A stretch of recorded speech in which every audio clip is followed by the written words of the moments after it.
The icy winds of Niflheim howled across the once verdant fields of Midgard, carrying with them the scent of decay and the whispers of forgotten gods. Kára, the last of the Valkyries, stood atop a frost-covered hill, her obsidian armor a stark contrast against the endless white. Her wings, once radiant and full of divine energy, now hung limp and tattered at her sides. The world had changed, and with it, the very fabric of reality seemed to unravel. In the distance, the remnants of a once thriving Viking village lay buried under sheets of ice. Kára's keen eyes could still make out the tips of longhouses and the frozen figures of mortals caught in eternal stasis. She remembered a time when she would swoop down from Valhalla, selecting the bravest of warriors to join the ranks of the Einherjar. But now, Valhalla stood silent, its golden halls empty, its fires extinguished. As Kára descended the hill, her boots crunching through the brittle snow, she caught sight of movement in the shadows of a nearby copse of dead trees. Her hand instinctively went to the hilt of her sword, Frostbiter, a blade forged in the dying breath of a star. From the gloom emerged Ulf, a grizzled warrior who had somehow survived the initial onslaught of Niflheim's expansion. His beard was caked with ice, and his eyes held the weariness of one who had seen too much. "Kára," Ulf called out, his voice hoarse from disuse. "We found something that might explain all of this." He gestured broadly at the frozen wasteland around them. Kára nodded, a flicker of hope kindling in her chest for the first time in what felt like an eternity. She followed Ulf through the petrified forest, the branches above them creaking ominously under the weight of unnatural frost. They arrived at a makeshift camp where Dalla, a shield maiden with fire in her eyes, and Solveig, a young seer whose visions had become increasingly erratic, huddled around a faintly glowing rune stone. The stone pulsed with a rhythm that seemed to echo the very heartbeat of Yggdrasil itself.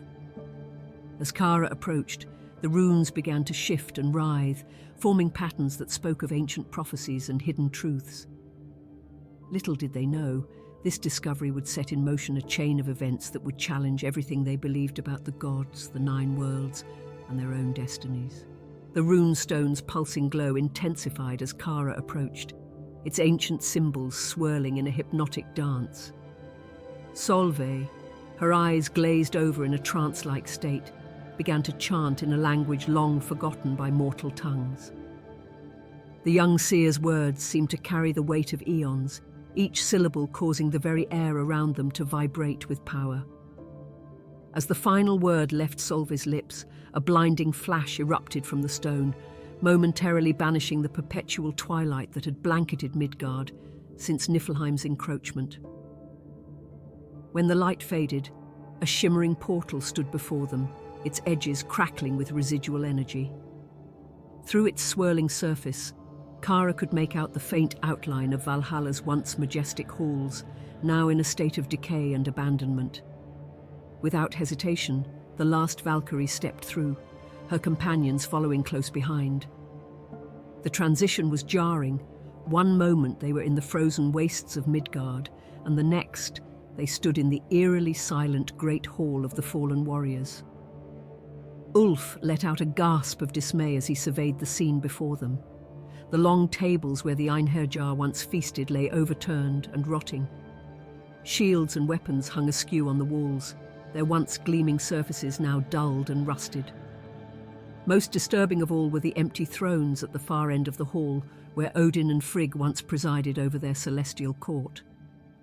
Dalla moved cautiously through the debris, her warrior's instincts on high alert. "What could have caused this?" she whispered, her voice echoing unnaturally in the cavernous space. As if in answer to Dalla's question, a mournful howl reverberated through the hall. The group spun around to see a massive wolf padding towards them, its fur as black as the void between stars. Kára's heart leapt into her throat as she recognized the beast, Garm, the guardian of Helheim. But something was amiss. The creature's eyes held not malice, but a profound sadness. To everyone's shock, Garm spoke, its voice a low rumble that seemed to come from the very depths of Yggdrasil itself. The Allfather's plan unfolds, but at what cost? The 9 worlds teeter on the brink of oblivion. Before Kára could question the wolf further, the ground beneath their feet began to tremble.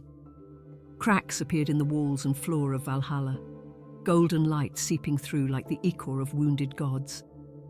Solveig suddenly cried out, her eyes rolling back as another vision seized her. "The roots of Yggdrasil weep," she exclaimed, her voice distorted and otherworldly. "The world tree fractures, and with it, the barriers between realms. We must reach the well of Urd before all is lost."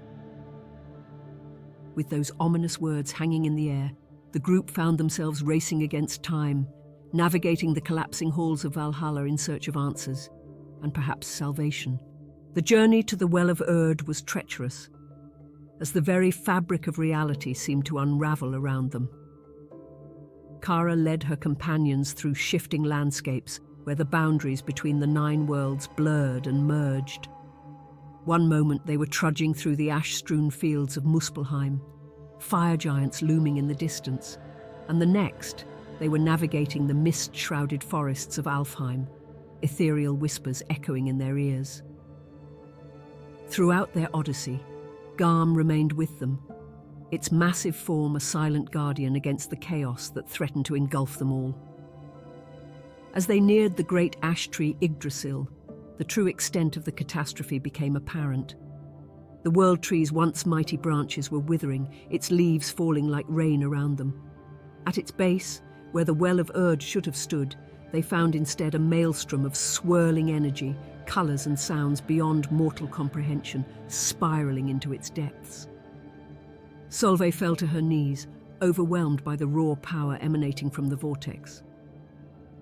"The threads of fate. They're unraveling," she gasped, her eyes wide with terror and awe.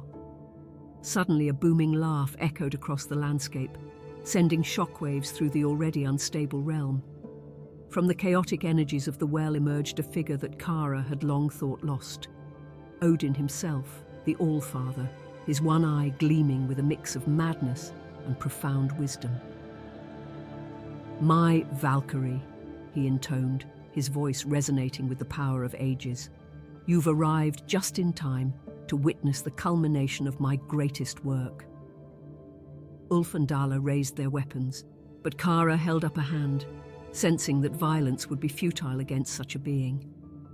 Odin spread his arms wide, encompassing the deteriorating realms around them. "Do you not see the beauty in this destruction?" he asked, his voice tinged with both pride and sorrow. "The old must be swept away for the new to flourish. Ragnarok was but a half measure, a false ending. This is true renewal." As he spoke, the swirling vortex behind him grew, tendrils of pure creation and destruction lashing out, rewriting the very essence of existence. Kára felt her wings begin to disintegrate, the divine power that had sustained her for millennia seeping away. With a cry of defiance, Kára drew Frostbiter, the blade humming with the last vestiges of its celestial power. "Enough!" she shouted, her voice carrying the weight of every fallen warrior she had ever guided to Valhalla. "You speak of renewal, but I see only annihilation. The 9 worlds may not be perfect, but they are ours to protect, not to destroy on a whim." As if in response to her declaration, Yggdrasil shuddered, a single green leaf sprouting from its nearest branch. In that moment, as God and Valkyrie stood poised on the brink of oblivion, the fate of all existence hung in the balance, awaiting the outcome of this final, cosmic confrontation. The confrontation between Kára and Odin reached its zenith, their wills clashing like titans of old. Frostbiter sang through the air, meeting Gungnir, Odin's legendary spear, in a shower of sparks that ignited the very fabric of reality around them. Each blow exchanged sent shockwaves through the remnants of Yggdrasil, causing more branches to wither and crack. Ulf and Dalla fought back-to-back against manifestations of chaos that poured from the vortex, their mortal weapons seeming pitifully inadequate against such cosmic forces. Solveig's voice rose in a desperate chant, invoking ancient magics in an attempt to stabilize the crumbling world around them. As the battle raged, Kára began to understand the terrible weight of Odin's burden. In his eye, she saw eons of knowledge, the crushing responsibility of godhood, and the desperate desire for a fresh start. "You've watched for too long, Allfather," Kára shouted above the din of battle. "You've forgotten what it means to live, to strive, to hope." With each word, she pushed back against Odin's onslaught, her resolve strengthening even as her physical form began to fade. Suddenly, Garm howled, a sound so profound it momentarily halted the chaos around them. The great wolf spoke again, its voice carrying the wisdom of ages. "Balance, Allfather. Without darkness there can be no light. Without endings, no beginnings. Your destruction seeks to undo the very cycle you wish to renew." These words seemed to pierce through Odin's madness, giving him pause. In that moment of hesitation, the single green leaf on Yggdrasil began to glow, its light spreading slowly but surely through the world tree's branches. Kára seized this opportunity not to strike down Odin, but to reach out to him. "Look," she said, her voice softer now, gesturing to her companions. "Even in the face of oblivion they fight. They hope. This is the strength of the 9 worlds, Allfather. Not in perfection, but in perseverance." Odin's eye widened, as if seeing clearly for the first time in eons. The maelstrom of energy began to subside, the threads of fate slowly reweaving themselves. As reality began to stabilize, the toll of the conflict became apparent. Kára's form was now translucent, her essence scattered by the forces she had withstood. Ulf and Dalla collapsed, their mortal frames pushed beyond their limits. Solveig's eyes cleared, the visions finally subsiding, leaving her drained but alive. Odin stood silent, the weight of his actions visible in the slump of his shoulders. The crisis had been averted, but at a great cost. As the dust settled, it became clear that while the 9 worlds had been saved from total annihilation, they would never be the same again. The age of gods and Valkyries was ending, and a new era was dawning, one shaped by the courage and sacrifice witnessed at the foot of Yggdrasil. In the aftermath of the cosmic battle, a profound silence fell over the remnants of Yggdrasil. Kára, her form now barely more than a shimmer in the air, stood before Odin, awaiting his next move. The Allfather's eye, once blazing with madness and power, now held a deep, sorrowful wisdom. "My valiant Valkyrie," he began, his voice no longer booming but soft with remorse. "You have shown me what I had forgotten." He gestured around at the slowly healing world tree, at Ulf and Dalla struggling to their feet, at Solveig, whose eyes still held the echo of visions. "I owe you all an explanation, though I fear it may bring little comfort." Odin's revelation fell upon them like a heavy cloak. The fall of Valhalla, the creeping ice of Niflheim, even the weakening of my own power, all of it was by my design. A collective gasp arose from the group, but Odin raised a hand, asking for silence.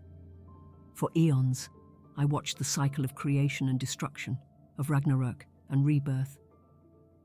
But each cycle brought us closer to true oblivion. The 9 worlds were stagnating, gods and mortals alike caught in endless, meaningless repetition. I sought to break this cycle, to force a true renewal. As Odin spoke, the landscape around them continued to shift and heal. The chaotic blend of realms began to separate, each world finding its place once more, yet changed. New pathways formed between them, bridges of energy and matter that had never existed before. I underestimated the resilience of life, the power of hope, Odin continued, looking at each of them in turn. In my arrogance, I thought only destruction could pave the way for a new beginning. You have shown me that true renewal comes not from wiping the slate clean, but from facing adversity and adapting. Kára, her form growing ever fainter, addressed her companions. "The age of gods and Valkyries is passing," she said, her voice like a whisper on the wind. "But this is not an end. It is a transition." She turned to Ulf and Dalla, whose mortal frames now hummed with a spark of divine energy. You have fought alongside gods and stood firm. The strength to shape the future now lies with you and all of humanity. To Solveig, whose eyes now held a permanent glimmer of otherworldly knowledge, she said, "Your visions will guide them, a bridge between the old world and the new." As Kára's form began to dissipate entirely, Odin stepped forward. "My last act as Allfather," he declared, "will be to ensure the knowledge of the old ways is not lost." With a wave of his hand, the remaining essence of Kára, along with echoes of the other Valkyries and gods, merged with the rejuvenating branches of Yggdrasil. The world tree will stand as a living record, its roots reaching into every realm. The wisdom of ages will be available to those who seek it, but no longer will gods dictate the fate of all. With these words, Odin himself began to fade, his power seeping into the very fabric of the 9 worlds. As the first light of a new dawn broke over the horizon, Ulf, Dalla and Solveig found themselves back in Midgard. The ice was receding, new growth pushing through the frost. They stood not as mere survivors, but as the first stewards of a reborn world, forever changed by their journey and the sacrifices made. The twilight of the Valkyrie had passed, and with it, the secret war of Odin had reshaped existence itself.